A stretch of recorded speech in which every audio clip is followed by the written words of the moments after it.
le Seigneur. Servez le Seigneur joyeusement et approchez-vous de lui dans la joie. Vous connaissez que le Seigneur est Dieu, car c'est lui qui nous a fait et nous sommes à lui. Il est notre berger et nous sommes son peuple, son troupeau. Entrez dans son temple en lui disant merci et allez dans les cours du temple en chantant sa louange. Remerciez-le et rendez-le gloire, car l'Éternel est bon et son amour dure à jamais.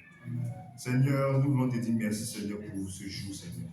Merci, Seigneur, parce que tu es avec nous et tu as toujours été avec nous, Seigneur. Seigneur, depuis le commencement, Seigneur, tu n'as pas changé. Seigneur, tu es l'alpha, tu es l'oméga, Seigneur. Tu es le début, tu es la fin, Seigneur. Seigneur, nous voulons te dire merci infiniment pour ce jour, Seigneur, que tu as permis, Seigneur. Seigneur, il y a des gens qui n'ont pas eu, Seigneur, la chance, Seigneur, d'être, Seigneur, en vie même ce matin. Mais par ta grâce et par ton amour, Seigneur, tu pourras ce que, Seigneur, nous soyons en vie, Seigneur. Merci parce que nous savons, Seigneur, que tu es avec nous, Seigneur, ce matin, Seigneur.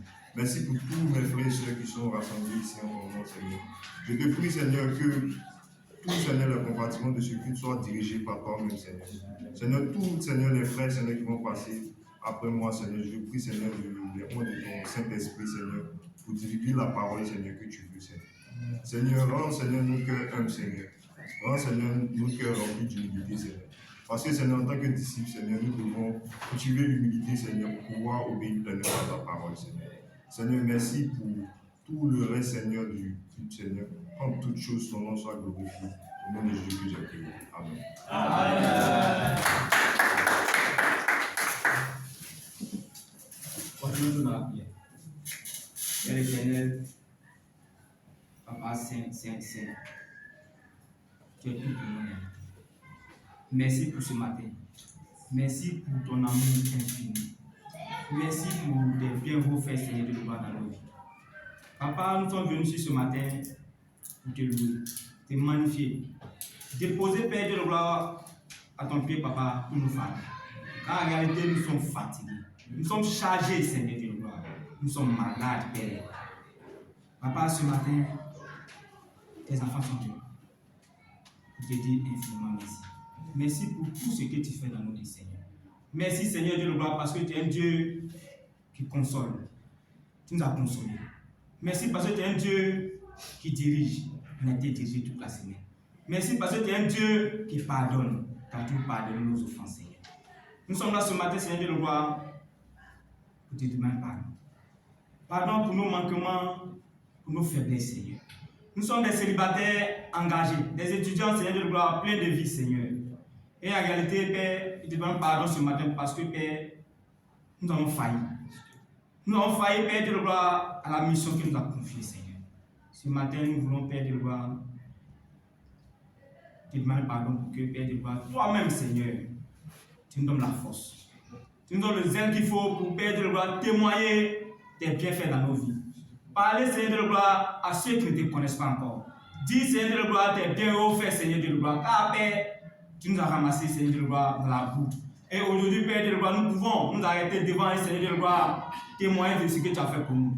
Et Seigneur, nous voulons aller en mission, Seigneur. Nous voulons, Père de gloire, faire ton œuvre, Papa. Nous voulons, Seigneur de gloire, parler de toi, Seigneur. Et Papa, nous sommes fatigués, Père de gloire, nous avons souvent peur, même, Seigneur de gloire, de dire que nous sommes des chrétiens. Tellement, Seigneur de gloire, le péché, Seigneur de gloire, a nous ballonner, Seigneur de gloire. Ce matin, nous voulons, Père de gloire, ressourcer, Seigneur de gloire, de force, Seigneur, pour que, Père de gloire, en réalité, nous puissions faire ton œuvre, Seigneur. Viens prendre le contrôle de tout. Viens prendre, Père de gloire, la place qui te sied, Seigneur de gloire. Viens, Seigneur de gloire, prendre possession de ce lieu, Seigneur de gloire. Que tous ceux qui vont passer ici, que ce soit, Seigneur de gloire, la collecte, que ce soit, Seigneur de gloire, le repas du Seigneur, que ce soit, Père de gloire, le message principal, Seigneur. Que ce soit, Seigneur de gloire, l'annonce, Seigneur. Je prie, Seigneur de gloire, que tu pointes tes enfants. Père, que, Seigneur, que tu les effaces. Que la parole, Seigneur, qui va venir vienne directement de toi, pour que, Seigneur, de gloire, nous soyons requinqués, Seigneur, de regarder, Seigneur, de gloire, ton œuvre. Merci pour tout.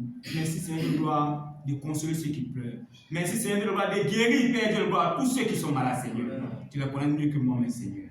Je pense qu'on m'a, Seigneur, de gloire, mon frère Alessandre, Seigneur, de gloire, qui ne se porte pas bien. Je pense aussi, Seigneur, de gloire, nos dirigeantes, maman Mapé, Seigneur, qui ne se porte pas bien. Seigneur, de gloire, je pense aussi, Père, de gloire, à maman Péni, Père, de gloire, qui a perdu sa soeur, Seigneur. Console-la, s'il te plaît, Père. Merci aussi, Seigneur de gloire, pour tous les cultes, Seigneur de gloire, qui se passent ici, à Abidjan et à l'intérieur du pays, Seigneur de gloire. Père, j'ai une pensée pour les frères célibataires, Seigneur de gloire. Les frères et sœurs précieux, Seigneur de gloire. En réalité, en tant que célibataire, en tant qu'enfant de Dieu, nous sommes tous précieux. Mais Seigneur de gloire, je prie que toi-même tu les diriges là-bas, Seigneur de gloire. Et puis aussi, Seigneur Père Dieu de gloire, pour les mariés, Père, sois avec eux. Pour sortir d'ici, Seigneur de gloire, ton seul nom soit élevé, Seigneur. Merci pour tout. Nous t'aimons beaucoup sur le nom puissant de nos Seigneur Jésus-Christ. Amen. Amen.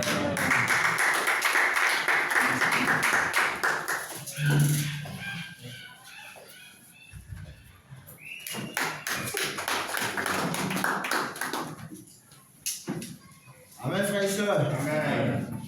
Je ne vous sens pas ce matin, frères et sœurs. Amen. Estimons-nous heureux et heureuses d'être dans cette salle ce matin. Amen. Parce que beaucoup comme nous n'ont pas pu voir ce jour. Amen. Donc c'est une pleine grâce que nous devons vraiment profiter en disant merci à Dieu. Amen. Amen. Pour ceux qui ne me connaissent pas, je suis votre frère Arthur Ziakon du centre d'ici. Très vieux. Amen. Amen. Et ce matin, le Seigneur, par le canal de son serviteur, il fait cette grâce-là d'encourager son peuple. Amen. Mais avant d'aller plus loin, nous allons prier. Seigneur, je te rends grâce ce matin. Merci d'avoir tout planifié. Je ne sais rien, je ne connais absolument rien. Moi-même qui suis là, c'est sur toi que je compte. Je prie que tu t'empares de moi, et qu'à travers moi, Seigneur, notre Dieu, tu encourages ton peuple. Que ton nom soit béni, que ton nom soit élevé au nom de Jésus. Amen. Amen. Le repas du Seigneur est réservé à tous ceux, toutes celles qui sont baptisés. Amen. Qui sont dorénavant les chrétiens, autrement dit les disciples de Jésus-Christ. Amen.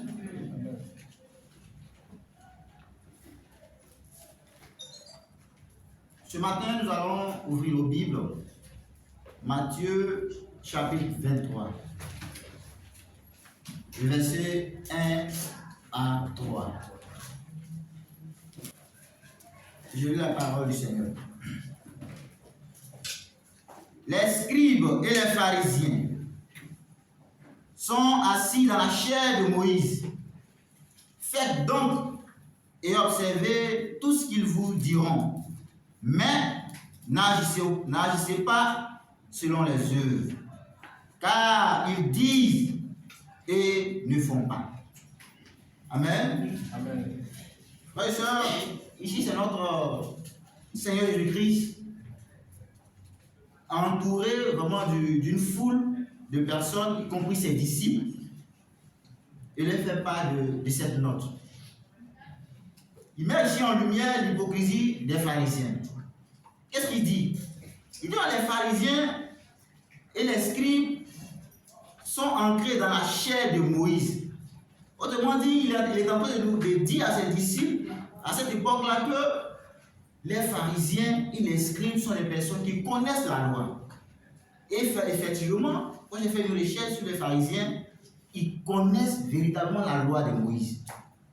Ils sont ancrés dans la loi de Moïse.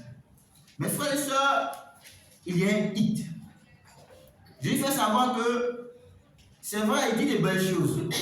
Ils font des belles choses. Ils prêchent bien.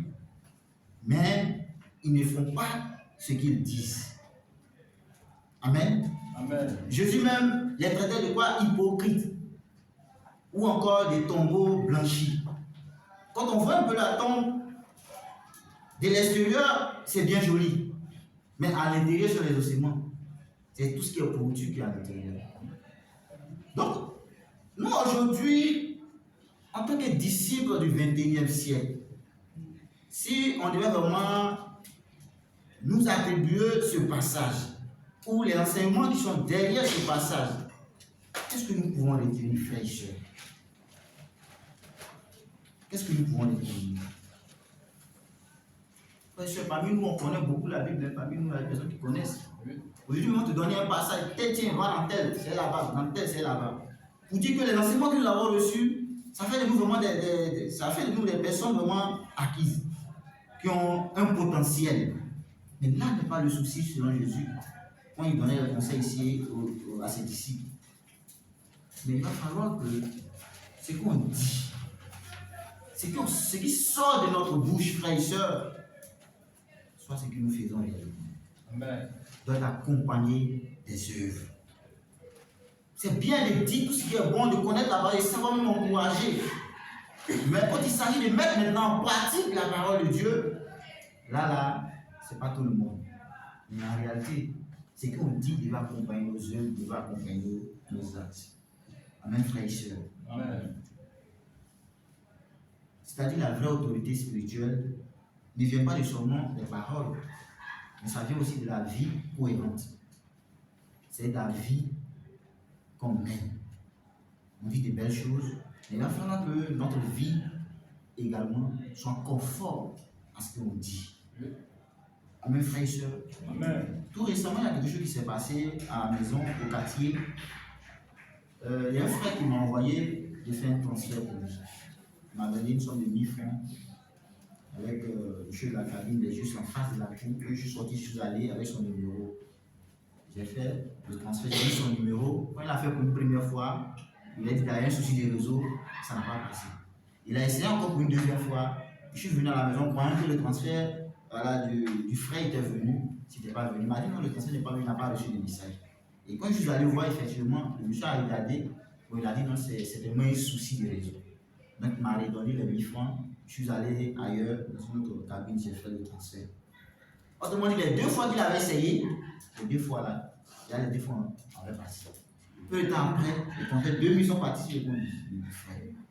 Donc le monsieur, bon, je ne l'ai pas vu 2 jours. Je viens faire comme ça. La dernière fois là, quand vous êtes venu ici là, le transfert que vous avez fait là, est effectivement parti. Il dit ah bon? Il dit encore. Et donc ça fait 2000. Donc j'ai compris, arrivé à la maison, je vais dire au frère. Et quand j'arrive, le frère vraiment, il a testé effectivement. Après, il a reçu le transfert encore 2000. Donc, ça veut dire qu'il a reçu le transfert 3000. Donc, il fallait maintenant retourner 2000 francs du monsieur. Il a dit d'accord, qu'il lui-même allait donner. Il dit ok, il n'y a pas de souci, je vais dire. Mais le monsieur, c'est quelqu'un qui me respecte beaucoup. Donc, un jour, 2 jours après, le frère va vers la cabine du monsieur, il ne le trouve pas. Il ne le trouve pas, il ne le trouve pas. Et il m'a tout récemment donné les 2020, qui donne les 2000 du monsieur. Et quand je suis allé j'ai fait même un transfert. Il dit bon, la dernière fois c'était combien 2000. Tiens, enlève. Mais le monsieur était tout joyeux. Il n'en croyait pas. Il dit vraiment, c'est pas tout le monde qui fait ça, mais ton gars là, c'est un bon monsieur. C'est un bon. Je lui dis, c'est un chrétien. Et nous sommes des chrétiens, non? On va aller jusqu'à. Mes frères et sœurs, vous voyez un peu. Tous les jours, on passe avec la Bible. On s'en va. Oui. On s'en va au culte. Il nous voit. Tout le monde nous voit dans la cité. Mais s'il là, je ne venais pas donner ces 2000.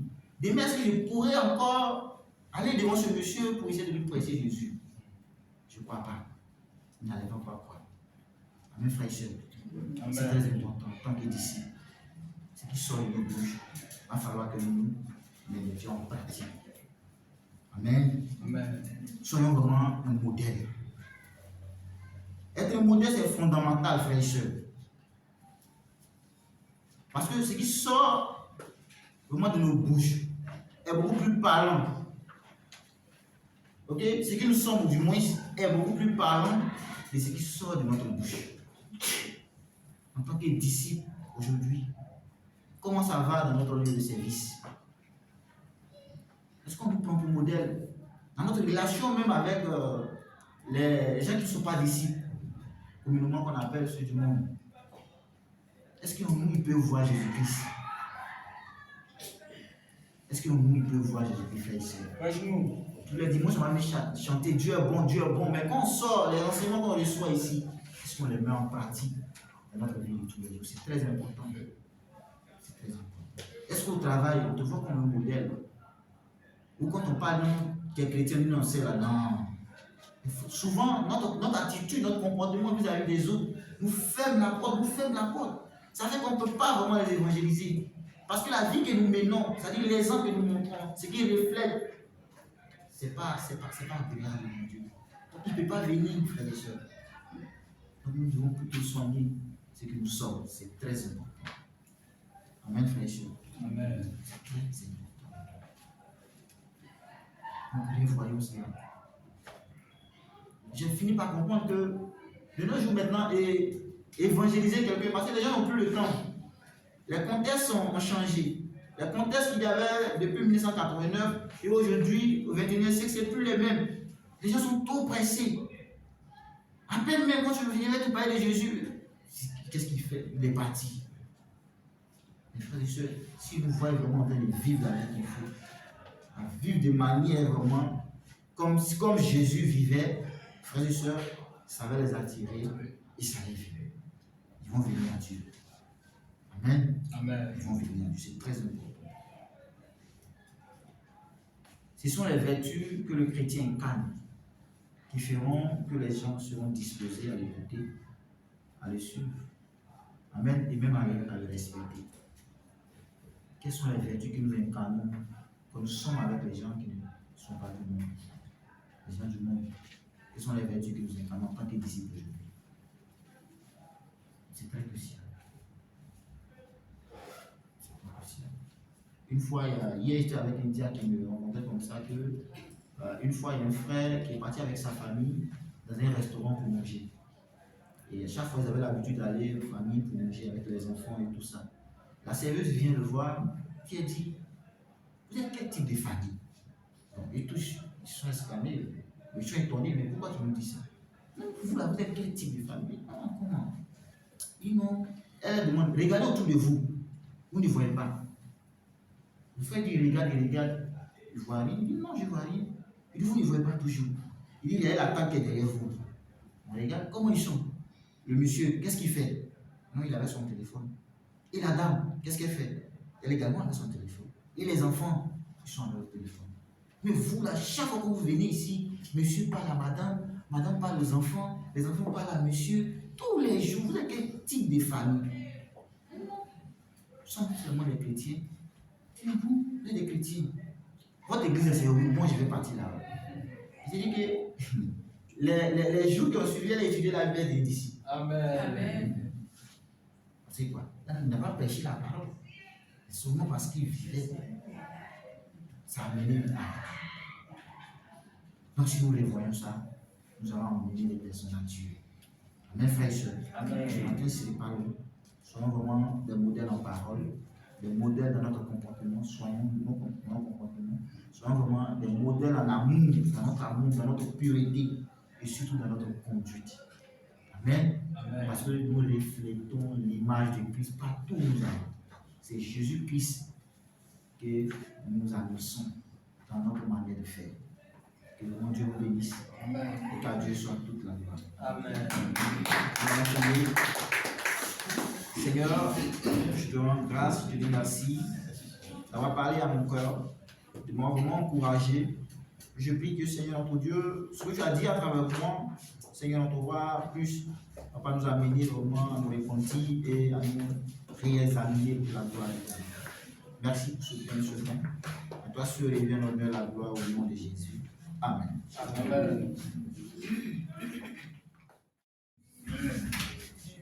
Bonjour frères et sœurs. Amen. Il y avait deux amens. Amen.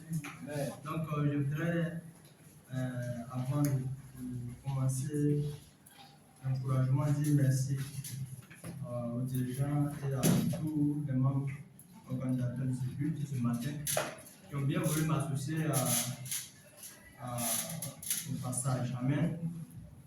Donc je suis devant vous pour vous encourager les offrandes. Baissons la tête et prions. Seigneur, merci infiniment pour ta grâce, merci infiniment pour la santé que tu nous apportes. Nous sommes ce matin là pour te dire merci. Pour nous avoir gardé, protégé, Seigneur, nous sommes allés au moment. Seigneur, de manifester notre amour parce que tu nous as. Merci pour tout. Prends le contrôle de cet instant et que Père, tout ce qui ne nous pas soit chassé au nom de Jésus. Merci pour te Amen. Amen. Donc, ouvrons la Bible en 1 Chronique 29.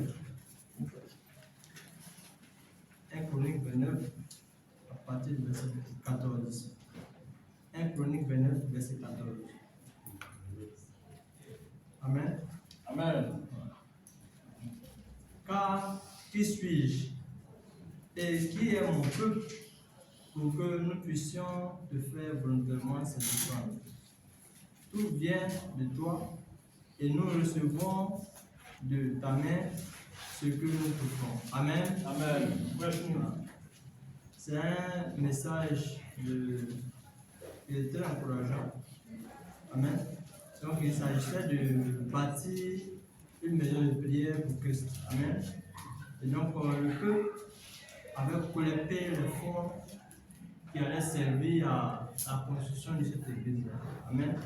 Donc ça a été remis à David qui était le dirigeant qui devait ensuite acheminer là où il fallait. Amen.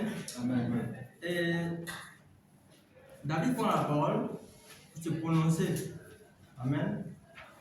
Et l'un des textes ici de la Bible qui nous enseigne sur la manière dont il faut donner, ce texte-là fait partie des exemples. Amen. Amen. Parce que en temps normal, on devait, voilà, David devait recevoir, voilà, il devait être fier de là. Mais quand on voit un peu la réaction de David, on voit beaucoup d'enseignements. Amen. David vient de collecter des sommes énormes. Ça, on se souvient ici, depuis quelques années, on se lançait des défis pour pouvoir construire notre église. Et on sait combien de fois est-ce que chaque année on fait le point, on voit le montant, on peut être satisfait de ça. Amen. Donc, c'est la même chose. David ici, il reçoit une somme qui est énorme. Amen. Mais il ne s'est pas emporté pour dire que, waouh, cette somme-là, vraiment, merci beaucoup, le peuple, merci beaucoup. Mais il ne s'est pas contenté de ça. Amen. Et il était satisfait, c'est vrai. Mais devant Dieu, qui est l'être créateur, qui est au-dessus de tout, pour aller donner à Dieu cet argent-là, il a fait preuve de beaucoup d'humilité. Amen. Amen. Il a fait preuve de beaucoup d'humilité. Au lieu de s'enorgueillir, ouais, il pourrait être fier de ça, mais c'est pas ça. Amen.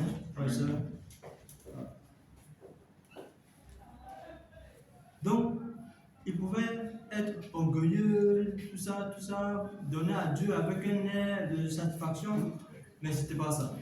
Amen.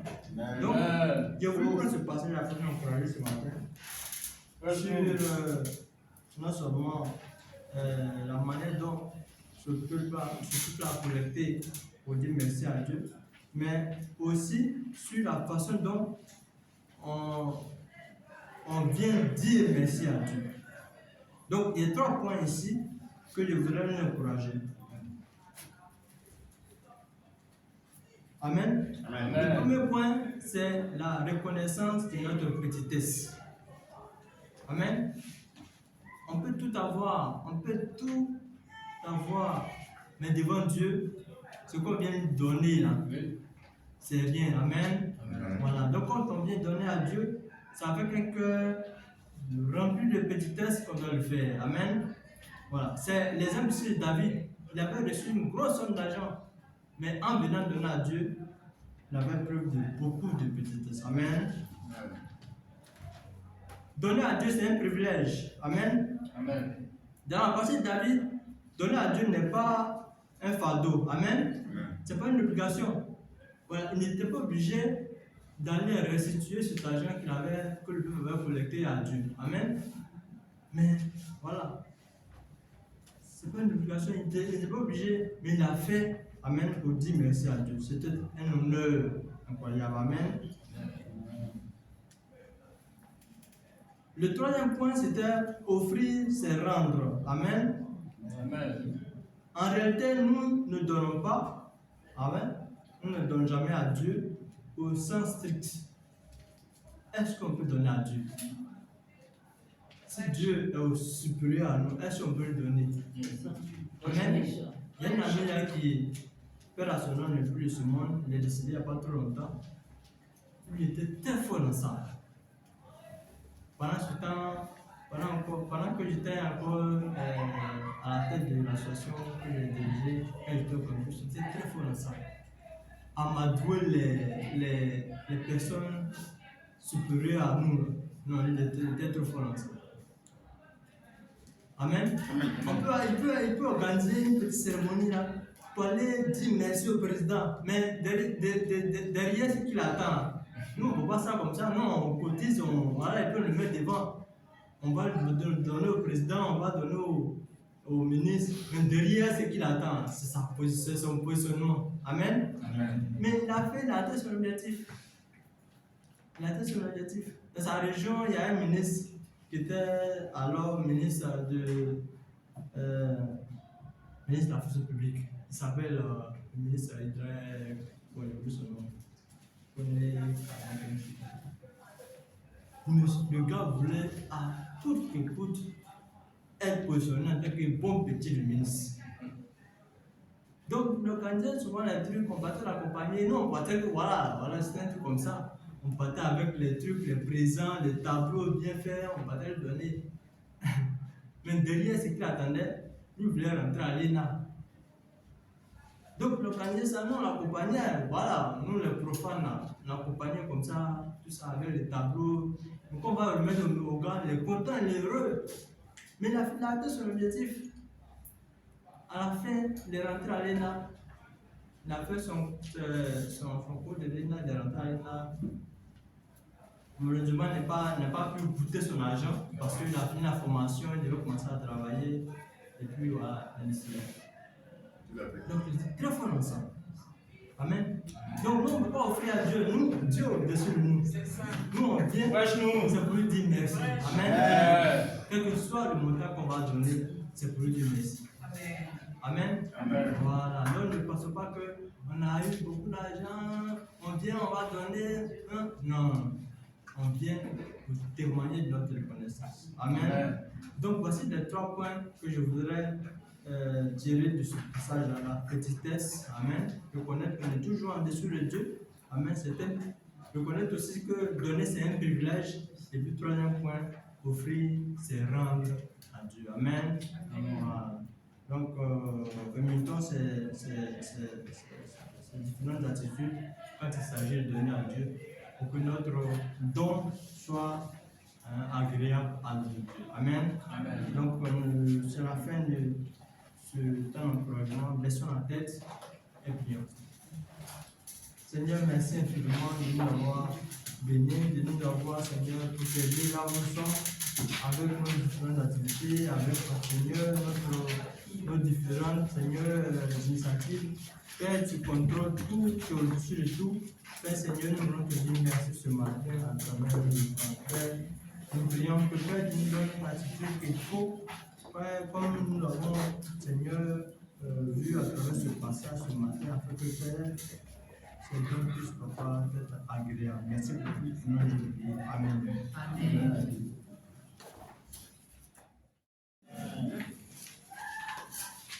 Bonjour, chers amis invités. Bienvenue dans la présence de notre Seigneur Jésus. Amen.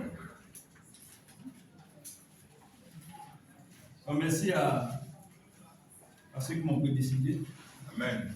Merci pour le message sur le repas avec Mathieu. Merci pour l'encouragement à vraiment veiller sur nous, sur notre vie. Et merci aussi à Samuel pour l'orientation sur l'offrande. Avoir vraiment des attitudes de cœur qui glorifient le Seigneur.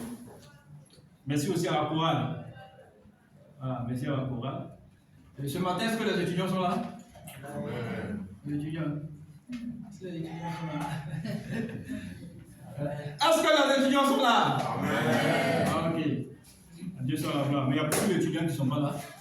Ça, ils observent. Beaucoup d'étudiants qui ne sont pas là. On va aller chez les célibataires. Est-ce que les célibataires sont là ce matin? Amen. Amen. Mais il y a beaucoup de célibataires aussi qui ne sont pas là. C'est le constat que beaucoup ne sont pas là. Après, on verra comment traiter. D'autres ont pas dit dans les galeries précieux. Ah, d'accord. Je pensais que c'était une minorité. Au niveau de TPM, c'était une minorité qui était partie avec le garage précieux. Je sais qu'il y a Chantal, il y a Isabelle, et puis qui? Tout ça. D'autres aussi sont malades. D'accord. Mais c'est l'information aussi qui n'est pas bien là. Donc, il savait qu'il peut y avoir des cas de maladie. Est-ce que nos mamans vaillants sont là ce matin? Nos mamans vaillants. Je ne vais pas vous oublier. Je ne vais pas vous oublier. Nos mamans vaillants sont là. Donc, on rend gloire à Dieu ce matin qui nous donne la vie et nous permet d'être ici voilà, pour l'adorer. Voilà. Donc, frères et sœurs, nous allons baisser la tête et demander ce temps à Dieu. Oh Seigneur, ce matin, tu nous réunis encore ici pour t'adorer, pour te prier, pour approfondir, Seigneur, notre relation avec toi. Nous te disons merci. Parce que depuis ce matin, tu as parlé à nos cœurs et tu nous as appris à vraiment avoir des cœurs qui te reflètent et des attitudes aussi, Seigneur, qui te glorifient. Merci pour le message sur les offrandes. Tu nous montres, Seigneur, que, Père de gloire, tout ce que nous donnons, Père, vient de toi. Nous voulons te donner avec petitesse. Nous voulons, Seigneur, que nos dons, Seigneur, soient à la dimension de ton nom, puissent te glorifier pleinement. Merci de ce que tu as utilisé chacun, que ce soit la chorale ici, pour nous emmener vers toi, avoir des cœurs d'adorateurs, à pouvoir t'adorer en esprit et en vérité. Merci de ce que encore ce matin tu vas nous apprendre encore. Nous voulons, pendant tout ce temps, ce culte ici, que nous voulons te dédier, que nos cœurs, nos pensées, nos émotions, nos désirs et nos attitudes, nos caractères, Seigneur, plus ce matin, te rendent gloire pleinement. Nous savons que en Jean chapitre 15, verset 5, tu as dit, tu es le cep, nous sommes les sarments. Si nous demeurons en toi, nous allons porter beaucoup de fruits. Et celui qui ne demeure pas en toi, Seigneur, ne peut pas porter de fruits. C'est pourquoi, Seigneur, ce matin, nous sommes là. Parce que nous voulons te voir dans notre vie. Nous voulons, Seigneur, te connaître. Nous voulons te servir. Et en cette année 2026, Seigneur, à travers le thème que tu as inspiré, Seigneur, aux dirigeants, nous voulons, Seigneur, que ce soit la classe dirigeante, que ce soit nous-mêmes, Seigneur, être pleinement formés. Et tu nous appelles, Seigneur, ce matin à la formation. Nous voulons, Seigneur, que tu nous formes nos cœurs, tu formes notre caractère, tu nous façonnes à ton image, pour que, Seigneur, nous puissions nous servir avec humilité. Seigneur, pour que nous puissions nous servir, Seigneur, Père, avec, Seigneur, le cœur, Seigneur, avec ton cœur, Seigneur, merci. Merci de nous aider, Seigneur, à remettre des personnes qui, lorsque, Seigneur, nous recevons de toi ta parole, nous puissions les transmettre fidèlement, comme tu le disais à Timothée, Seigneur. Merci de nous apprendre, Seigneur, à pouvoir, Père, dans ta présence, que ce soit dans nos rapports les uns les autres, à grandir, à parvenir à la maturité en Christ éternel. Merci de ce que ce matin, Père, tu vas nous façonner, tu vas nous transformer, tu vas nous guérir. Seigneur, ce matin, tu vas nous montrer ta gloire, Seigneur, comme tu l'as fait à Moïse, lorsqu'il est monté sur le mont Sinaï. Et comme, Seigneur, toi-même, Seigneur, lorsque tu as été transfiguré en montant sur cette montagne, nous voulons ce matin sortir ici, Seigneur, étant transformés, changés, engagés, Seigneur, pour toi. Merci. Je bénis ce temps pleinement et que la gloire, l'honneur te revienne. Sur le nom de Jésus, nous avons prié. Amen. Amen. Donc, on va chanter, voilà, on va chanter, si la chorale me permet, un chant. Voilà, un chant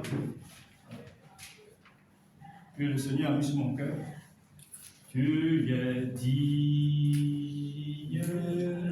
de recevoir la gloire. Tu es digne de recevoir la gloire. Tu es digne de recevoir la gloire. Tu es digne de recevoir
la foi. Seigneur, guéris-nous. Seigneur, Saint-Esprit, viens.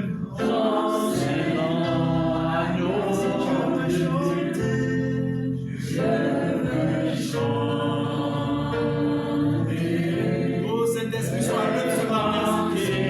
Nous t'invoquons, Saint-Esprit, Seigneur. Viens, agis en nous. Montre-nous une nouvelle facette de toi, Père. S'il te plaît. Amen. Ce matin, nous allons parler de la formation spirituelle. D'où le thème de ce matin, c'est Joseph apte parce que bien formé. Joseph apte parce que bien formé. Pendant les 21 jours de jeûne, de méditation plutôt, les 21 jours de méditation et de jeûne et prière, si vous vous rappelez, qui avait ce thème dedans? Vous vous rappelez un peu de ce thème? Donc c'est un thème qu'on a médité tous là-dessus. On a médité tous là-dessus. Et c'est un thème vraiment qui est vraiment très riche. Très riche. Et ce matin, le Seigneur a mis ça sur mon cœur pour qu'ensemble, nous puissions nous encourager. Amen. La formation spirituelle consiste à nous amener en tant que des disciples à ressembler de plus en plus à Christ. Donc c'est un processus par lequel Dieu se charge lui-même de transformer les disciples. Dieu se charge lui-même de nous façonner, que ce soit intérieurement, dans notre cœur, mais aussi dans notre caractère, dans notre connaissance même de lui.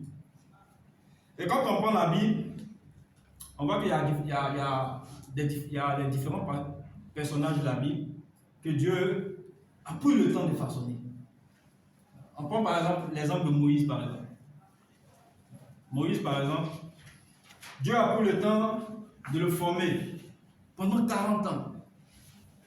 Lorsqu'il a fui, après avoir commis un meurtre en Égypte, il a fui pour aller sur le territoire de Madian. Donc Dieu a pris 40 ans pour le former. C'est à l'âge de 80 ans, Dieu a appelé Moïse. Il dit, viens. Il y a un besoin en Égypte, là. Va, tu vas délivrer mon peuple. Moïse est devenu un prophète. Jusqu'à présent, un grand prophète. Il a marqué son époque. Et même quand on lit un peu l'exemple de David. David est devenu roi. Ça, ce sont des estimations. Hein. David n'a pas écrit. Voilà. Non. David est devenu roi à l'âge de. Ça, c'est ce que moi j'estime. À l'âge de 30 ans. Environ 30 ans, je vais dire environ 30 ans. Parce que quand Samuel l'a oint en tant que roi, il était encore adolescent. La Bible n'a pas donné d'âge de façon spécifique. Mais ça, la Bible n'a pas dit donner un âge spécifique. Mais David était encore adolescent. Donc on sait que l'adolescence, ça varie entre 13 jusqu'à 17 ans, 15, 16 ans. Et je suppose qu'à l'époque, David avait 15 ans. Et à l'âge de 30 ans, Dieu établi comme roi en Israël. D'abord, il avait commencé à Hébron. Il avait fait 7 ans. 7 ans. Et puis après, Dieu l'a élevé comme roi de tout Israël. Notre Seigneur Jésus, il a commencé son ministère public à l'âge de 30 ans. 30 ans. Donc pendant tout ce temps-là, Dieu a pris le temps de le former lui-même. Et même avant qu'il devait commencer sa mission, quand on lit, quand il soit en Matthieu chapitre 4, on va en Luc chapitre 4 aussi, la Bible nous révèle que, même dans l'évangile selon Marc, la Bible nous révèle que Jésus a jeûné pendant 40 ans. Pendant 40 jours plutôt. Il a jeûné pendant 40 jours. Donc ces 40 jours aussi, ça équivaut aussi aux 40 jours, aux 40 ans plutôt, qu'Israël a passé aussi dans le désert. Donc Jésus lui-même, Dieu a pris le temps pour le faire. Dieu a pris le temps pour le former. Joseph a été vendu à l'âge de 17 ans. Ça, c'est ce que la Bible nous révèle. Ça, c'est clair dans la Bible. À l'âge de 17 ans. Par ses frères aux marchands ismaélites. Qui, eux, à leur tour aussi, l'ont vendu aussi un officier de l'armée égyptienne à l'époque, qui est Pharaon. Et Joseph a fait, pendant toute cette période-là, 13 ans. Il a fait 13 ans. Et la Bible révèle que c'est 13 ans plus tard que Joseph est devenu premier ministre, gouverneur en Égypte. Donc quand on lit un peu, on comprend alors qu'il a travaillé chez Potiphar pendant 11 ans. Et il a fait 2 ans en prison. 2 ans, pendant 2 ans, il a fait en prison. Donc à l'âge de 30 ans, que Joseph, Dieu l'a utilisé pour diriger l'Égypte. Qu'est-ce que je veux dire ici? C'est que personne ne peut être utilisé par Dieu sans passer par la formation. Dieu ne peut pas utiliser un homme s'il n'est pas passé par la formation. Non, Dieu peut pas. Dieu il prend le temps de former. Il ne peut pas utiliser un homme si cette personne n'est pas passée par la formation. En d'autres termes, personne ne peut être utilisé par Dieu sans être formé. Joseph n'a pas été préparé à sa grande destinée. La plupart du temps, quand on lit l'histoire de Joseph, on pense que c'est en un seul jour. Vous voyez, non? Il est devenu grand. Là, nous tous ici, on veut être grand, hein, c'est ça? Les étudiants, là, qui veut être grand ici? On veut être grand. Grand même. Grand. Mais quand on va, c'est-à-dire Joseph n'a pas été préparé à sa grande destinée en un seul jour. Ce n'est pas un seul jour, mais à travers un long processus de formation conduit par la main de Dieu. C'est-à-dire Dieu lui-même a pris le temps pour le former. Parce que quand on voit, quand Joseph était adolescent, quand on lit la Bible, on voit que c'est quelqu'un qui se vantait. Il se vantait de ses dons, parce que Dieu lui révélait certaines choses. Quand on va aller dans la Bible, on va voir. Il avait, en réalité, le vantardisme. Il se vantait. Donc Dieu dit, bon, il n'y a pas de problème. Et on voit ce qui s'est passé par la suite. Du fait qu'il vient voir ses frères, il dit, bon, je te promets. Voilà. Voici ce que Dieu m'a montré. Dieu m'a montré ça. J'ai vu des chèvres, j'ai vu vous êtes prosternés devant moi, toutes ces choses-là. Il dit un jour, je réveille, mais j'ai vu 11 étoiles, la lune, le soleil, se prosterner devant moi. Donc, toutes ces choses-là. Donc, frère et sœurs, allons dans les livres de Genèse au chapitre 37. On va voir Genèse chapitre 37 du verset 1 au verset 5. Genèse 37, verset 1 à 7.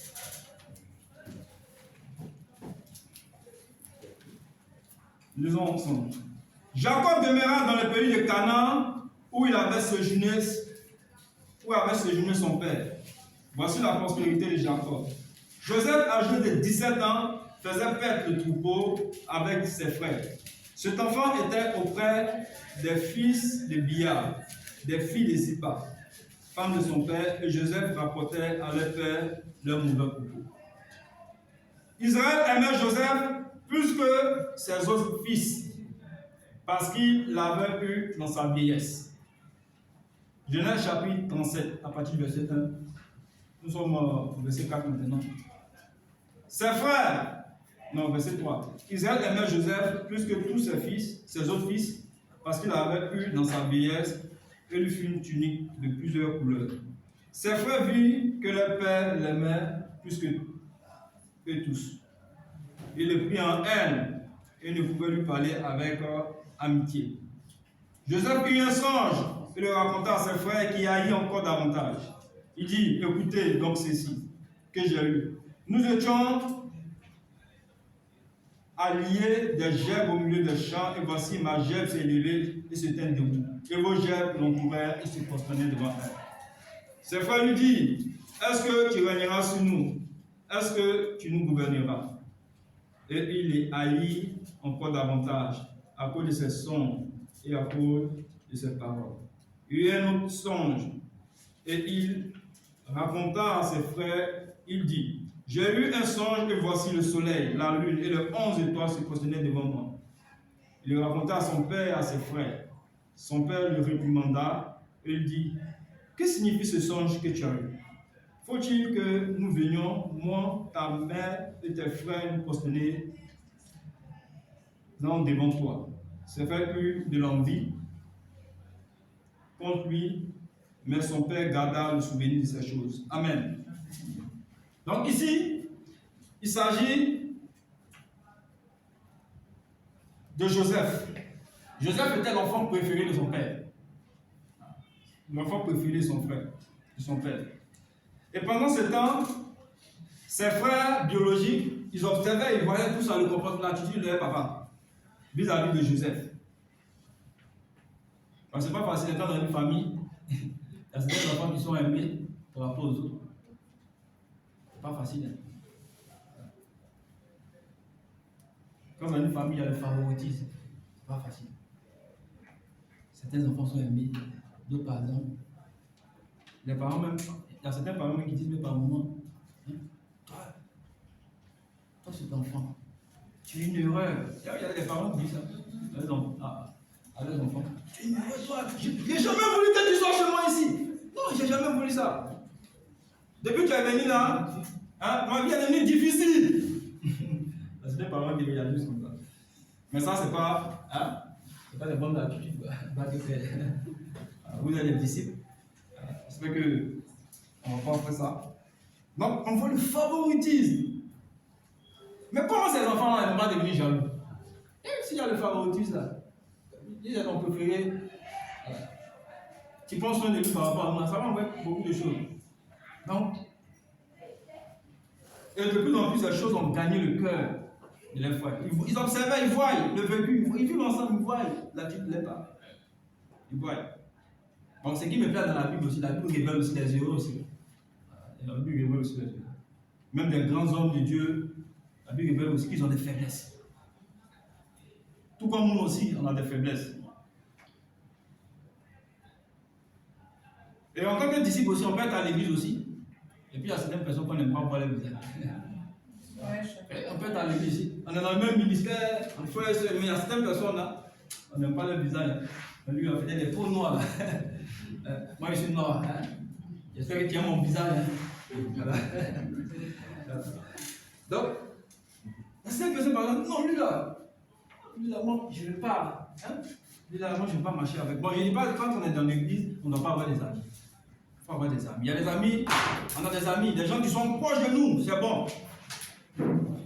Mais dans l'église, nous sommes un, nous devons nous aimer les uns les autres. Amen. Donc, on peut dire, bon, je suis à l'église, il y a des frères, il y a des soeurs préférées. Et Dieu lui-même, voyant le cœur de Jacob, en d'autres termes Israël, Dieu lui-même maintenant va dire, bon, comment c'est l'attitude de ton cœur, là, moi j'ai tout formé. Dieu ne tente personne au mal, c'est pas Dieu qui a dit. Mais Dieu a utilisé cette situation-là pour former leur père lui-même, Jacob. Pour former lui-même. En le privant de son fils. En le privant de cela. Parfois, en tant que disciple, Dieu ne peut nous priver, tu vois, même des personnes qui disent, bon, ce sont mes amis préférés là. Dieu peut te priver de ça. Pour que tu apprennes vraiment à compter sur lui. Et aussi, que tu apprennes aussi à considérer aussi les autres qui sont là. Dieu peut faire ça, que tu apprennes à considérer chaque disciple. Vous-même, il y a des situations qui vont venir, il va te dire, hein? Va là-bas. Va prendre conseil là-bas. Ce frère qui est là-bas, là, il peut t'aider. Peut-être qu'il a besoin. Il y a un frère comme ça qui m'a aidé sur le campus. C'était une période où il y avait la galère. C'était difficile. Le cours à domicile qu'il fait là, à l'époque, j'ai gagné 15 000. Voilà, je vais faire le cours à domicile, 15 000. 15 000 là. Bon, quand tu es étudiant aussi, il n'y a pas trop de défis. Bon, les défis ne sont pas trop chauds. Voilà, puisque les parents aussi, on ne l'aime pas, ils n'ont pas un peu d'argent. Si les parents n'ont pas de l'argent, si les parents n'ont pas de l'argent, c'est compliqué. Donc, mais moi, je recevais un peu de mon père, chaque fin du mois, il envoyait un peu. Quoi. Voilà. Donc, mais c'était un moment, c'était difficile. Je me rappelle, c'était un moment, c'était même plus régulier. C'était difficile. Donc, céder. Parfois, même à marcher de Saint-Jean jusqu'au Déplateau. Bon, moi, je gagne combien? Et puis, pour aller jusqu'à la chose là, au Déplateau, vers Sokosé. Moi, je gagne combien? Puis, non, pas moment là. Je gratte comme ça. Comme ça, à marcher. On est là aussi. Il y a un frère qui, sur le campus, bon, quand j'avais fini le Master 2, à un certain moment, moi, je n'avais pas encore fini le Master 2. J'étais en train de cuire le mémoire. Il y a eu une opportunité. Le frère annonce au culte. Il dit, il cherche un gérant pour gérer sa cabine pour une année. Allons-y. J'ai commencé à faire, j'ai gagné 30 000, 40 000. Voilà. Ça m'a aidé. Ouais, non. Donc, ça vous dit quoi? Dieu, en réalité, il peut utiliser n'importe qui pour nous aider. C'est pourquoi, quand tu es dans la maison de Dieu, il ne faut pas mépriser quelqu'un. Amen. Amen. Ici, Dieu va préparer Joseph à quelque chose. Ouais, le premier test que Dieu va faire dans la vie de Joseph, c'est le test du rejet. Pour le former, là, le rejet et l'injustice. Donc, pour former Joseph, Dieu va le préparer à ça. Le premier test que Dieu a fait dans la vie de Joseph, c'est le test, c'est le preuve du rejet et de l'injustice. Ce n'était pas facile. C'est vrai qu'il avait en lui, voilà, cet esprit-là. Il aimait se vanter, l'orgueil, tout ça là. Mais on va voir un peu comment c'est fait, on va le prendre. Ils vont avoir de la haine. La haine pour lui. Quand il le voit comme ça, non, il ne peut pas le sentir. La jalousie. Mais, frère et sœurs, ce que je veux dire, c'est que Joseph n'aurait pas appris à aimer ses frères s'il n'avait pas été haï. Si Joseph n'avait pas été rejeté, haï, il n'avait pas appris à aimer ses frères. Donc, voici comment Dieu voulait vraiment le former par rapport à ça. Parfois, tu peux être à l'église en tant que disciple. Tu peux aimer quelqu'un et puis c'est pas le support, n'est-ce pas? Quand il parle au célibataire, tu aimes quelqu'un, tu bâtis. Et puis là-bas, là, c'est pas le support. Ça arrive, hein? Alors, nous avons cassé notre cou, hein? Si tu as cassé ton cou, tu mourrais là, moi j'étais déjà mort. Mais ça m'a, comme on dit dans notre jargon, hein, ça m'a fasciné. Hein? Tout ce qui ne tue pas te rend fort. Donc, je vais me dire que ce ne sont pas les événements ou les circonstances qui comptent, mais c'est notre réaction face à elles. Ta réaction face aux difficultés que tu rencontres là, c'est ça vraiment qui est fondamental. C'est ta réaction. Et quand on lit, on voit un peu, ils vont le prendre, ils vont le vendre. Mais c'est pas facile. Moi, tes proches parents agissent comme ça là. Ça là, ça marque, hein? Ça marque même toute la vie. Il y a des choses là qui ne s'effacent pas comme ça. C'était une souffrance, c'était pénible. Parce qu'à l'époque, être un esclave, comme on dit esclave, là, nous on pense que c'est amusement. Hein? À l'époque, être un esclave. Esclave, tu n'as pas le droit. C'est maintenant on parle de droit de l'homme. Voilà, droit de l'homme, tout ça. À l'époque, il n'y a pas le droit de l'homme. On dit que tu es esclave là. C'est une misère, une souffrance. À l'époque, l'esclave, c'était difficile. Et ils l'ont vendu. Imaginez-vous. Et même ses frères, lorsqu'ils sont rencontrés en Égypte, eux-mêmes ils seront étonnés de l'attitude de Joseph. C'est comme l'Écrit, hein, en Jean chapitre 1, verset 12, verset 11, la Bible dit qu'il est venu parmi les siens, et les siens l'ont rejeté. Jésus également aussi. Dans l'histoire de Joseph, il y a quelques cas spécifiques qui sont similaires à Jésus. Joseph a été rejeté. Jésus également aussi a été rejeté. Mais ce n'était pas facile. Mais Joseph a appris quoi? À les aimer. Quand on lit en Genèse, on lit quelques versets. Genèse 45, versets 7 à 8. Genèse 45, versets 7 à 8. Il dit, Dieu m'a envoyé devant vous pour vous faire subsister dans le pays et pour vous faire vivre par une grande délivrance. Ce n'est donc pas vous qui m'avez envoyé, mais c'est Dieu. Il m'établit faire de Pharaon, maître de toute sa maison et gouverneur de tout le pays d'Égypte. Genèse 45, verset 7 à 8. Waouh! Voici comment Joseph, voici la réaction de Joseph. Par rapport à tout ce qui s'est passé dans sa vie, voici sa réaction qu'il a. Il aurait pu se venger. Là, c'était parmi nous ici, là. Bon, actuellement, on est célibataire. En galère. Il y a les parents même qui viennent. Voilà. Il n'y a pas vraiment souvent du soutien. Hein. Souvent, c'est difficile. On a l'impression que on est seul. Nous sommes abandonnés. On a l'impression. Et par moments, ça fait que les choses dans mon cœur. Je dis, moi, demain, là, quand je vais me réaliser, là, je vais devenir grand type, là. Il y a devenu quelqu'un, là, comme on dit, là. Vous qui ne m'avez pas aidé dans la famille, là, ne comptez pas sur moi, hein. Tu vois? C'est-à-dire, il y a des situations, si tu n'es pas passé par là, demain, tu ne peux pas pouvoir, tu ne peux pas aider les gens. C'est un prêche. Quelqu'un qui n'a jamais été galéreux, c'est ça, non? Voilà. Il est passé par le moment où il n'a pas eu des soucis financiers. Là. Il ne va pas comprendre quand il va dire, mon frère, j'ai besoin de 500 000 francs comme transport. Voilà. Il n'est pas passé par là. Donc, Dieu nous forme à travers certaines situations. Et il passe aussi par les gens pour nous former.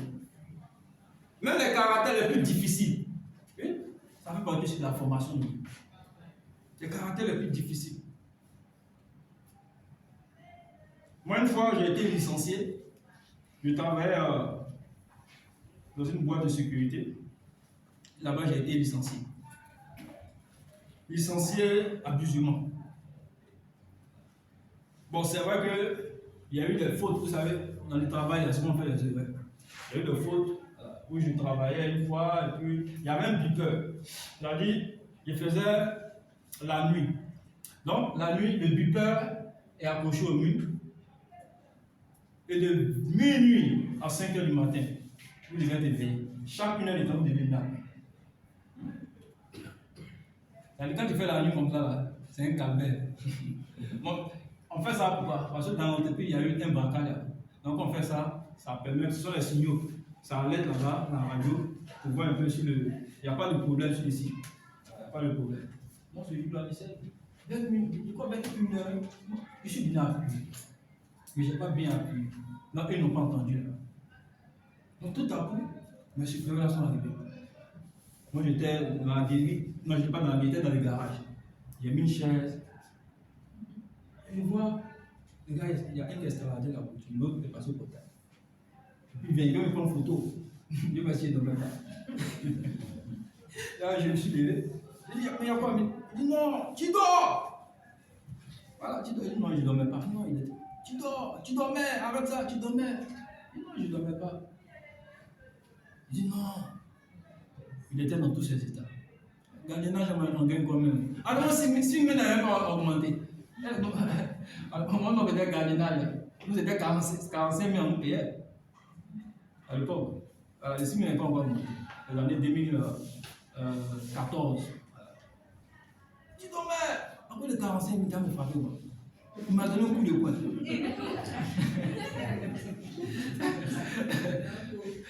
Moi, ma petite forme, là, mais non, j'ai vu Dieu. Elle a mis en forme comme ça.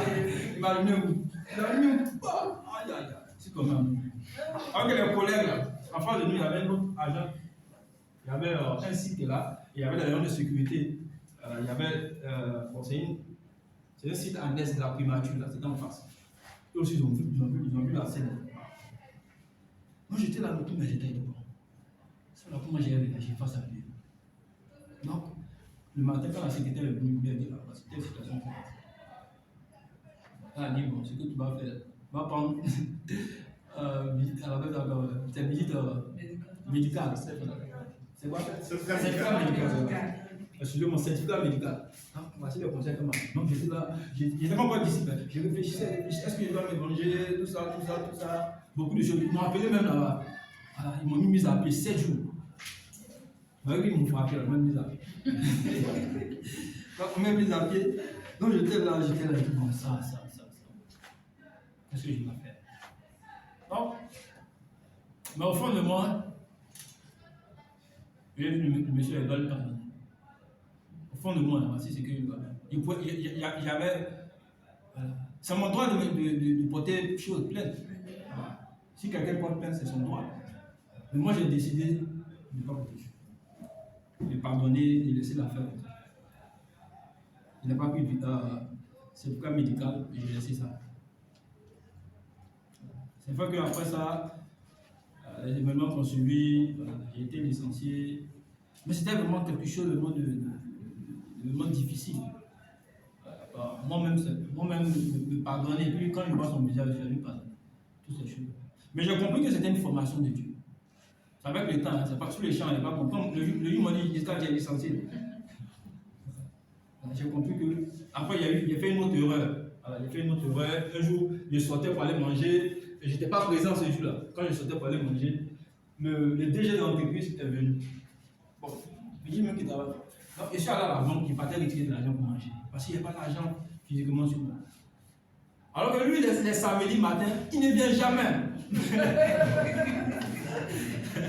Mais ce jour-là, le DG est venu samedi matin. Quand ma lettre va arriver là, il est venu.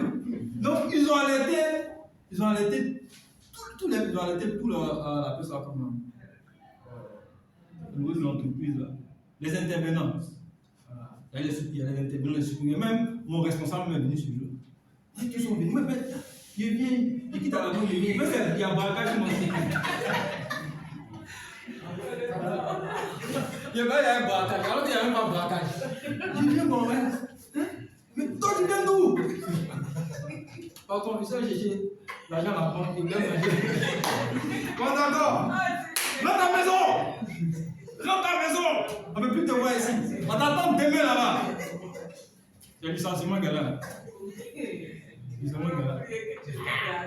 Non, ce jour quand il est revenu comme ça, après mon licenciement, quand il est venu à la maison, mais comment j'ai fait pour envoyer de l'argent à ma fille? La vie est compliquée, hein? Abidjan, la vie n'est pas facile, hein? Comment j'ai fait pour envoyer l'argent à ma fille? Elle va manger quoi? Elle est encore petite, bébé. Comment elle va manger quoi? Pourquoi actuellement elle avait 1 an? Elle va manger comment? Seigneur, petit salaire que j'ai gagné là encore là. Comment c'est compliqué comme ça? Non. Ma tête était mélangée comme ça. Et puis les mauvaises pensées. Même là, tu ne vaux rien. Ça. Si tu mourrais, mais c'est pas bon. Oui, j'ai cette pensée là. Ça passait dans mon esprit comme ça. J'ai besoin comme ça. Découragé de la vie. Mais, frères et sœurs, c'était, une formation de la part de Dieu. Dieu voulait former mon caractère. Ce que j'étais beaucoup accroché à l'argent. Donc, ça m'a permis vraiment de m'approcher à Dieu maintenant. Tu vois, j'allais acheter une Bible, je ne comprenais rien dans la Bible. C'est comme ça, j'ai acheté une Bible. Et puis, c'est comme ça, elle dit ça comme ça. Voilà. Je ne comprenais rien. C'est vrai qu'avant, j'allais à l'église, mais je n'étais pas chrétien. J'allais à l'église, mais je n'étais pas encore converti. Ça m'a rapproché de Dieu. Parce que c'était un moment, il y avait beaucoup de choses. Parlons, même dimanche, j'ai même pas à l'église les dimanches. Avant, c'était un moment. C'était quand il y avait la femme de mon père qui était là, c'est une des d'elles. Elle dit, celui qui reste à la maison, quand il est encore adolescent, tu n'as pas mangé. Bon, après quand elle est partie, ça fait que, bon, les dimanches, il y a là à l'église, quand je passe le concours. Non, quand les armées arrivent à l'école. C'est comme ça que les armées arrivent. Sinon, dimanche, là, c'est mon ballon. Hein. Dimanche, tu vas me voir, c'est mon ballon. Il vient dans une salle de formation, donc dimanche. Donc, toutes ces choses-là, Dieu va me prendre. Tu fuis, non? Je vais te montrer la vie. Voilà. Je vais te montrer la vie. Donc, vous dites quoi, frères et sœurs? Joseph ne s'est pas posé la question pourquoi ces choses lui arrivent. Mais qu'est-ce que je peux apprendre à travers ce que je vis?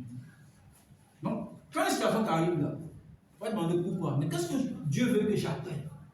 Parce que Dieu veut te former à quelque chose. Ce n'est pas un hasard. Hein? Tout ce qui t'arrive là, hein? Il n'y a pas de hasard. Dieu veut, même les péchés des gens, là, Dieu veut te former à quelque chose. Dieu veut te former. Même si quelqu'un te blesse, les blessures émotionnelles par exemple, quelqu'un te parle mal, ce n'est pas un hasard. Dieu veut te former à quelque chose. Souvent aussi, il y a l'orgueil aussi en nous. Dieu dit, non, ton cœur là, je vais te former à ça. Dieu envoie des caractères mais difficiles souvent. Il y a un frère, un jour, il disait, un frère, il formé, il dit, qui t'a gardé sur moi? Qui t'a gardé sur moi, mon frère? Hein? Je veux plus que tu sois mon formateur. Il dit, bon, moi, ça dit, je ne pourrais même plus parler, mais c'est une cam devant lui. Je ne veux plus. Il dit, mais c'est quel frère qui a un caractère? Il dit, mon gars, qu'est-ce que tu as fait? Dis-moi, hein? Je ne veux plus que tu sois mon formateur. Il dit, ça bouillonnait dans mon cœur comme ça. Lui, là, c'est un petit frère. De mon petit frère. C'est parce qu'on a l'église. Sinon, tu es mon petit frère. C'est parce qu'on a l'église. Sinon, toi, tu es mon petit frère. Puis tu me parles comme ça. Mon petit frère est plus âgé que toi. Il parle. Et puis il m'a parlé Dieu. Il m'a parlé Dieu et moi. C'est pas facile à faire ça. Mais je dis pourquoi Dieu t'envoie ce caractère comme ça. Il y a des gens de forme, ils sont malléables. Quand je dis mon gars, non, on doit aller prêcher. Il y a des gens comme ça qui forment là. Ils sont malléables. C'est une grâce. Oui. Il y a des gens aussi, ils sont dans ta vie là. Ils sont durs de caractère aussi. Dieu aussi est en train de te former à quelque chose. Il n'y a rien de hasard qui nous arrive. Dieu fait cela pour nous former. Amen. Amen. Donc, même lorsque Dieu te donne un formateur, qu'importe son caractère, il y a des bonnes choses en lui, il y a des bonnes choses. Qu'importe son caractère. Donc, c'est dans la souffrance, frères et sœurs, que nous devons apprendre. Amen. Donc, tu dois apprendre de lui. La Bible dit le faire, Église le fait. Amen. Donc, frères et sœurs, je veux nous encourager, frères et sœurs, à savoir que Dieu passe à travers la formation pour nous façonner, nous transformer à son image. Amen. Bon, si on veut durer, sinon on ne va pas finir. Là, le deuxième test, on va partir au deuxième test. Voilà, on va aller un peu vite. Le deuxième test où Dieu voulait former Joseph, c'est le preuve de la fidélité et de l'intégrité. Genèse chapitre 39. Genèse chapitre 39. On va voir le deuxième test, le preuve de la fidélité et de l'intégrité. Genèse chapitre 39, à partir du verset 1. On fit descendre Joseph en Égypte et Potiphar, officier de Pharaon, chef des gardes égyptiens, l'acheta des Ismaélites, qu'il l'y avait fait descendre. L'Éternel fut avec lui et la postérité l'accompagna et il habita dans la maison de son maître, l'Égyptien. Son maître vit que l'Éternel était avec lui et que l'Éternel faisait prospérer entre ses mains tout ce qu'il entreprenait. Joseph trouva grâce aux yeux de son maître qu'il employait à son service et l'établit sur sa maison. On lui confia tout ce qu'il possédait. Dès que Potiphar lui établit sur sa maison et sur tout ce qu'il possédait, l'Éternel bénit la maison de l'Égyptien à cause de Joseph. Et la bénédiction de l'Éternel fut sur tout ce qui appartenait, soit à la maison, soit au champ. Il abandonna aux mains de Joseph tout ce qui lui appartenait. Il n'y avait avec lui d'autre soin que celui de prendre sa nourriture. Or, Joseph était beau de taille et beau de figure. Après ces choses, il arriva que la femme de son maître porta les yeux sur Joseph et dit, couche avec moi. Et il refusa et dit à la femme de son maître, voici mon maître, ne ont avec moi aucune connaissance de rien dans la maison. Il a remis entre mes mains tout ce qui lui appartenait. Il n'est pas plus grand que moi dans cette maison. Il ne m'a rien interdit, excepté toi, parce que tu es sa femme. Comment ferais-je aussi un grand mal et pécherais-je contre Dieu? Amen. C'est un passage qui est vraiment très riche. Donc ici, voilà, comment Dieu va former Joseph? Dieu forme Joseph ici sur la fidélité et l'intégrité. C'est deux points vraiment qu'on peut retenir ici. En tant que gestionnaire de Pharaon, en tant que son serviteur de Potiphar plutôt. Donc, on voit ici, Joseph va exercer ici la fidélité. Et aussi l'intégrité et une gestion responsable. Donc, ici, je vais nous amener à comprendre quelque chose. Que la formation, là, hein, c'est d'abord une question de responsabilité personnelle. C'est ce que je vais nous amener à comprendre. Vous voyez, la formation, c'est une responsabilité personnelle. Donc, Dieu ne peut pas nous bénir si nous négligeons notre formation. Voilà, cette responsabilité personnelle. Ça, en tant que disciple, là, tu dois avoir une conviction là-dessus. Mes temps de formation, là, je dois être responsable par rapport à ça. C'est-à-dire, on ne doit pas me faire la police. Non, on ne doit pas te faire la police par rapport à tes temps de formation. La formation, c'est une question de quoi? De responsabilité personnelle. On ne doit pas me faire la police. Mais aussi, également, aussi, en tant que formateur aussi, nous qui formons les gens aussi, nous devons aussi prendre soin de ce que Dieu nous a confié. Comme Joseph, quand Dieu lui a établi en tant que serviteur de Potiphar, il travaillait, il était fidèle. C'est-à-dire, pour Dieu, là, si tu es fidèle dans les petites choses, Dieu va te donner les grandes choses, n'est-ce pas? Luc chapitre 16, verset 10. Si tu es fidèle dans les petites choses, si même tes temps de formation, tu es fidèle, Dieu, il sait comment il va t'aider. Les temps de formation. Donc, que ce soit à l'école en tant qu'étudiant,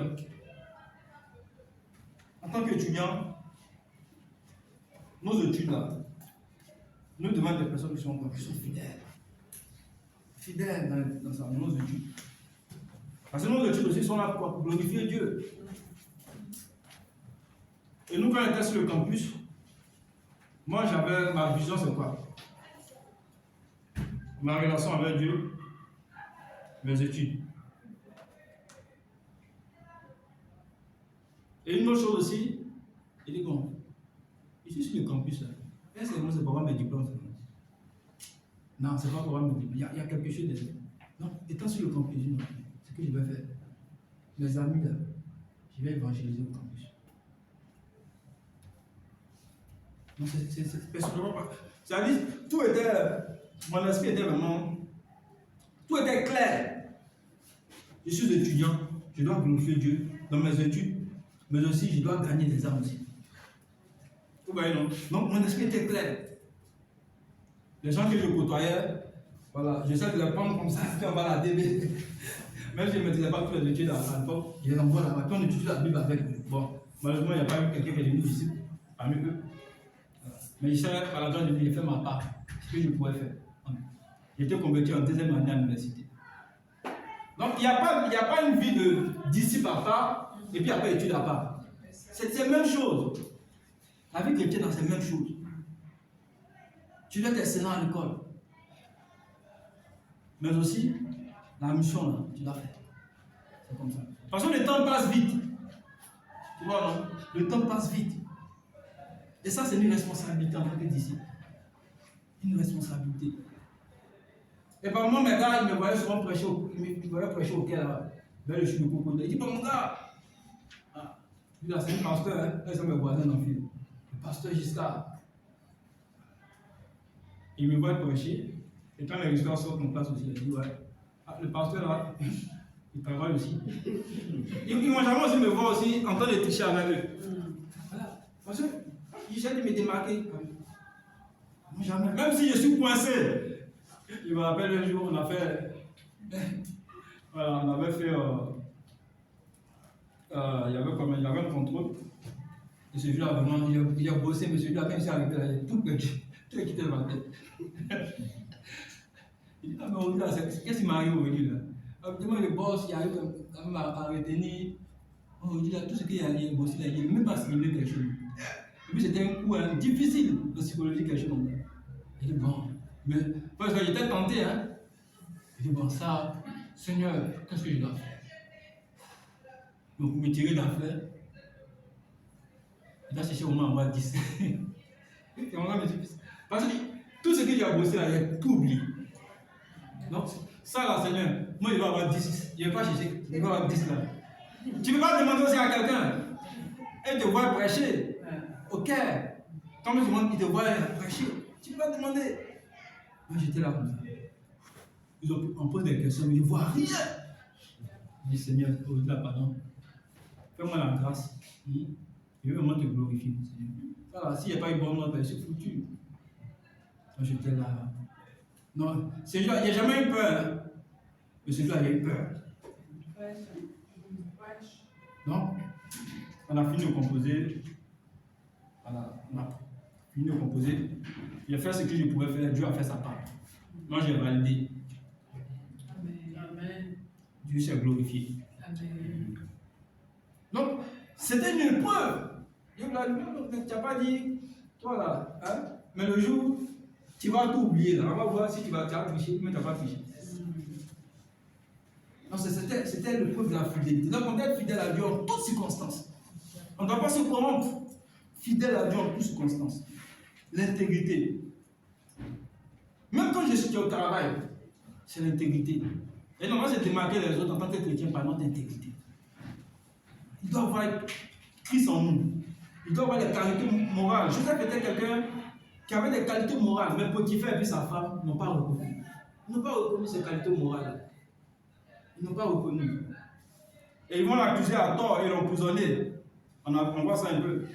Et cette histoire, la fin de ça, est similaire à nous aujourd'hui. Dieu va tester Joseph sur sa pureté en termes moraux. Dieu va le tester. Moi, je ne dis pas que Dieu tente les gens au péché, Dieu ne tente personne au péché. Et regardez, même quand nous sommes tentés là, étudier les situations en réalité pour nous voir, pour nous aider, pour nous délivrer, pour nous sauver. Parce qu'il n'y a pas de tentation qui est supérieure que nos forces. Dieu va nous donner toujours la solution. Pourquoi? Pour sortir vainqueur. Amen. Donc sa pureté a été testée par Dieu. Dieu voulait le former ici. Souvent, en tant que disciple, ce n'est pas facile la souffrance. Quand tu es chrétien, Dieu ne va pas t'épargner de la souffrance. Mais il va utiliser la souffrance pour former ton caractère. Et pour que tu puisses atteindre ta destinée, là, Dieu va te faire passer par là. C'est la formation de Dieu. Donc Dieu, Joseph est passé là pour atteindre sa destinée. Donc les tentations sociales c'était des tentations. Comme il dit ici, on imagine par exemple, il a fait 13 ans, ce couple-là, mais je ne pense pas que, ça c'est mon point de vue, ce n'est pas biblique, c'est pas écrit dans la Bible. Je ne pense pas que c'est pendant qu'il est allé là, en tant que nouvellement dans la maison, hein, qu'elle a commencé à le tenter. Je ne pense pas, ça c'est ce que moi je pense. Je pense que c'est pendant qu'il était là-bas, à un certain moment, elle a voulu vraiment coucher avec Joseph. Ça c'est ce que moi je pense. Donc c'était une tentation. Et c'était fort. Avec cette moment, Joseph a fui. La Bible fuyait l'impudicité. Voilà, c'est ça. Fuir. Il y a des choses là, il ne faut pas lutter avec ça. Il faut fuir. Le péché du sexe, on fuit, on ne s'arrête pas. Et c'est pourquoi Job va dire, Job 31, verset 1 va dire, il dit, mes yeux là, voilà, mes yeux qui sont là. C'est-à-dire, Job, il avait une discipline au niveau de ses yeux. Il veut nous rappeler que la tentation, d'abord, ce n'est pas un péché. La tentation, ce n'est pas un péché. Tu peux être tenté à mentir, ce n'est pas un péché. La tentation n'est pas encore un péché. Mais c'est quand tu passes à toi. Là, c'est là le même péché. Parce que nous tous, on est tentés sur diverses choses. On est tentés sur diverses choses. Je me rappelle une fois, j'étais excusez-moi du terme, j'étais à la Cité Rouge. J'aimais prier vers 4h, 5h du matin. Dans ce jour-là, j'étais en train de prier. Je dis, bon, moi je vais descendre. Parce que nous, on était au dernier, au 4h. Je dis, je vais descendre, je vais aller prier. Chercher un coin là-bas. Dans le couloir, tu ne peux pas trop. Tu n'es pas vraiment gêner les voisins. Ah, mais il y a d'autres qui ne connaissent pas. Hein? Ils sont dans les chambres. On a même un voisin, mais lui, je ne veux pas. Quand il est dans sa chambre, il prie là. Tout le monde doit savoir là. dans la cité là, il prie à haute voix. Alors que les murs là, quand il prie à haute voix, le voisin peut l'entendre. Donc moi je ne voulais pas gêner les gens. Parce qu'en tant que disciple, il faut être sage. Je cherchais un coin où j'allais, je priais, tout ça là. Donc ce jour-là, vers 4 heures, je dis je vais descendre pour aller prier. Et je demande du thème. Donc je descendais. Et puis vers 4 heures, il y avait une femme qui était dénudée. Je dis, ah, mais pourquoi ces choses-là m'arrivent? Et le moment où je descendais l'escalier, elle est calmement, vous voyez même, car je n'ai pas employé les thèmes. Mais je dis, non Seigneur, mais c'est quoi ça? Dès l'instant même, je suis remonté rapidement. Mais c'était une tentation. Et je ne connais pas ses raisons, je ne connais pas ses mobiles. Voilà, je ne sais pas. Mais pour dire que, frères et sœurs, Dieu utilise chaque situation pour nous former. Nous former. On dit Seigneur, ça, mais ça c'est quoi ça? Ce matin, bonheur comme ça. Avec ça, il ne faut pas s'arrêter, il faut fuir. Il n'y a pas de bras dedans. Il faut fuir. Il n'y a pas de bras, il faut fuir. Par moment, on va sur les réseaux sociaux, puis on voit une image, un pub, et puis on est là. Attends, on va cliquer. Je vais voir. Hein? Bon, attends. Je vais cliquer. Voilà. Tu vois quelqu'un qui est nu, je vais cliquer. Non, je vais cliquer. On va sur Facebook. Il faut faire beaucoup attention. La première chose quand tu vois l'image, si tu n'as pas, c'est pas volontairement qu'elle est là. Voilà, il faut faire aussi. Il y a d'autres qui vont volontairement. Volontairement, si déjà ton cœur va volontairement, c'est déjà un péché. Et Jésus va dire que celui qui combat une femme a déjà commis l'adultère et dans son cœur. Donc l'intention déjà, Dieu a l'intention. Voilà. Si derrière l'intention, tu vas sciemment, c'est déjà un péché. Maintenant, comme Job a dit, il dit moi mes yeux là, hein, voilà, mes yeux là, il ne peut pas quoi, ses yeux ne peuvent pas, pardon, il a fait un pacte avec ses yeux. Les femmes là, il fait beaucoup attention. Moi souvent quand je marche dans la rue, quand une femme est devant moi, la chaise à la dépasser. C'est comme ça, moi je me fous. C'est ma discipline personnelle. Parce que je me connais. C'est ma discipline. C'est ma discipline personnelle. Les chaises à la dépasser, là je suis devant. Pas regarder, voilà, il y a des choses qu'il ne faut pas regarder. Je ne vais pas les parler.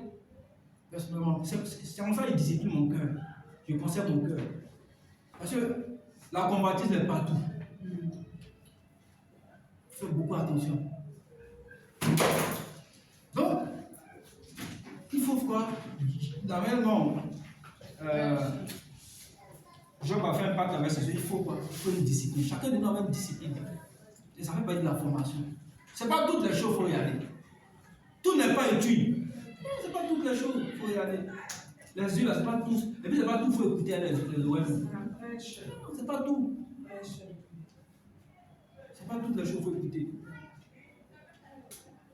Et même aujourd'hui, nous sommes dans un monde aujourd'hui, c'est pas tout aussi qu'il faut porter. Ah, en termes de tenue vestimentaire, c'est pas tout qu'il faut porter. En tant que chrétien, c'est pas tout qu'il faut porter. Tout n'est pas étude. Tout n'est pas étude. C'est pas tout qu'il faut porter. Romains 12, verset 2, la Bible ne vous conforme pas au ciel. Non, une chrétienne, c'est une femme de Dieu. Amen. C'est une femme exceptionnelle. Amen. Voilà. C'est une femme exceptionnelle, c'est une femme qui est mise à part, c'est une femme qui est consacrée, c'est une femme qui doit refléter Dieu. Amen. Et la refléter Dieu, ce n'est pas simplement le cœur, mais c'est quoi? Le caractère, c'est tout, c'est le corps, c'est tout ce qu'on est. Ça doit refléter Dieu.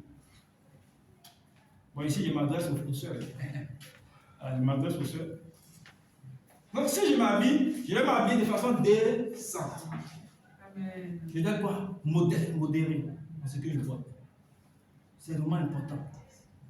Une chrétienne ne doit pas porter tout. Hein? Un homme ne doit pas voir ta poitrine. Non, ce n'est pas ton mari. Il ne doit pas voir. Non. Bon, les femmes du monde, ce sont les femmes du monde. Elles n'ont pas vraiment de crainte de Dieu. Non, elles sont.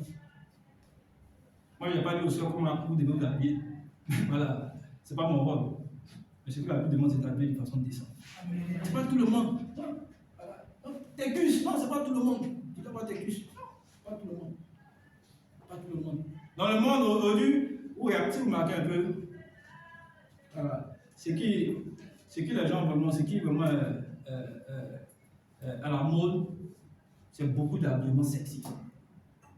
La plupart des femmes ont un manque, excusez-moi du terme, elles ont un manque de. Elles ont un vide émotionnel. La plupart des femmes, ce n'est pas toutes les femmes. Et le vide émotionnel fait quoi? Bon, je vais m'habiller de façon à attirer les regards. Voilà, de façon à attirer les regards. Quand je sors comme ça, les hommes doivent savoir que je suis sorti. Je brille, tout ça. Une femme de Dieu n'a pas besoin de faire ça pour avoir un homme. La femme de Dieu, c'est sa pureté intérieure. Elle est marquée par une pureté intérieure. Non, elle n'a pas besoin de faire ça. Tu n'as pas besoin de faire ça pour que Dieu te donne mari. Non, Dieu n'est pas là. Donc tu m'habilles de façon décente. Décente. Amen. Mon frère et soeur, vraiment j'ai beaucoup à dire. Voilà, beaucoup à dire. Il y a un troisième point que je voulais aborder. Mais je pense que on va se. Et là, vous voulez que je continue? Il y avait déjà combien de minutes? Il y a 12h06. Voilà, d'accord. Donc je pense que je vais m'arrêter là. Voilà, il y a beaucoup à dire. Voilà. Mais si tu peux me donner 5 minutes sur le dernier point. Voilà, 5 minutes. Non, 5 minutes, parce qu'on doit voir un peu la gloire de Joseph. Voilà, on doit voir sa gloire. Donc, quand on voit le dernier point, voilà, l'autre test que Dieu a fait dans la vie de Joseph, le dernier test, c'est le test de la patience. Le test de la patience. Par moment, on peut penser que Dieu nous a oubliés, n'est-ce pas? Et la patience, on dit Seigneur, moi je foi en toi, mais pourquoi les choses ne changent pas dans ma vie? Seigneur, moi qui crois en toi. Et Joseph a connu ça. Il était en prison 2 ans. Il a été oublié. Oublié. Par les serviteurs de Pharaon, ils sont venus. Si vous sortez là, ne me laissez pas ici. Donc Dieu a pris ce temps-là pour former Joseph. La patience. Un célibat peut prolonger pendant des années, c'est une formation. Voilà. Dieu est en train de te former par rapport à quelque chose. D'ailleurs, avec Dieu, tu ne peux pas avoir la gloire. Tu ne peux pas entrer dans ta destinée si vraiment il ne t'a pas façonné, il ne t'a pas transformé. Donc, frères et sœurs, on voit un peu comment Dieu établit Joseph. Et c'est pareil aussi à nous, c'est similaire aussi à nous. Nous devons être patients. Mais la patience ne veut pas dire que tu ne dois pas faire poser des actions. Hein. Voilà, pour rentrer dans rentrer vraiment dans le plan de Dieu. Donc, pendant la patience, Joseph a appris, il y a certaines attitudes qu'il a développées. Et ça a permis, lorsqu'il avait rencontré Pharaon, il était déjà prêt. On va dire, bon, vraiment, quand moi je regarde dans tout mon royaume, la manière dont tu m'expliquais les choses, il ne voit pas quelqu'un qui a les capacités spirituelles, morales, toutes ces choses-là, comme toi. Donc, vraiment, toi, tu es bien placé pour faire ce travail-là. Donc, ce n'est pas un hasard. Dieu veut que nous soyons patients. Mais ça, actuellement, nous sommes patients. Ça, c'est nous tous. Est-ce que nous sommes patients? Quand Dieu nous forme, est-ce que nous sommes montés de patients? Et bien souvent, quand on vient vers nos formateurs, est-ce que nous sommes patients? Il y a beaucoup de choses aussi. C'est vrai que tu dois te marier. Tu vas avoir un grand boulot. C'est bon. Et la patience aussi est importante. La patience, Dieu veut que nous soyons patients pour tester aussi notre foi. Sinon, je prie pour des années pour le même sujet, je ne vois pas les changements. Dieu sait que il faut ça. La deuxième bénédiction, ça vient vite. Si tu n'es pas prêt, ça peut t'éloigner de Dieu. Pendant que Dieu décide que tu patientes, il veut former un caractère en toi, il veut forger ton caractère. Parce qu'il monitorisait quelque chose de meilleur. Si les choses ne sont pas en train de changer comme tu le veux, il va te dire que Dieu a quelque chose de meilleur pour toi. Comme il a fait pour Joseph. Il avait quelque chose de meilleur pour lui. En l'établissant comme quoi, comme un ministre. Donc, frères et sœurs, voilà. Je vais juste m'arrêter là pour nous dire que l'histoire de Joseph est similaire à nous. Voilà. Inspirons-nous de la vie de Joseph, la manière dont Dieu l'a formé, comme Dieu aussi est passé par les gens pour le former aussi. Voilà. Nous verrons ce que Dieu nous réserve de meilleur pour l'avenir. Que Dieu vous bénisse et à lui ce soit la gloire. Amen.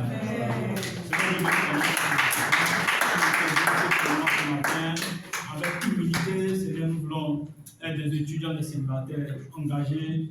Papa, pour toi, j'ai pris que Seigneur, tu nous façonnes.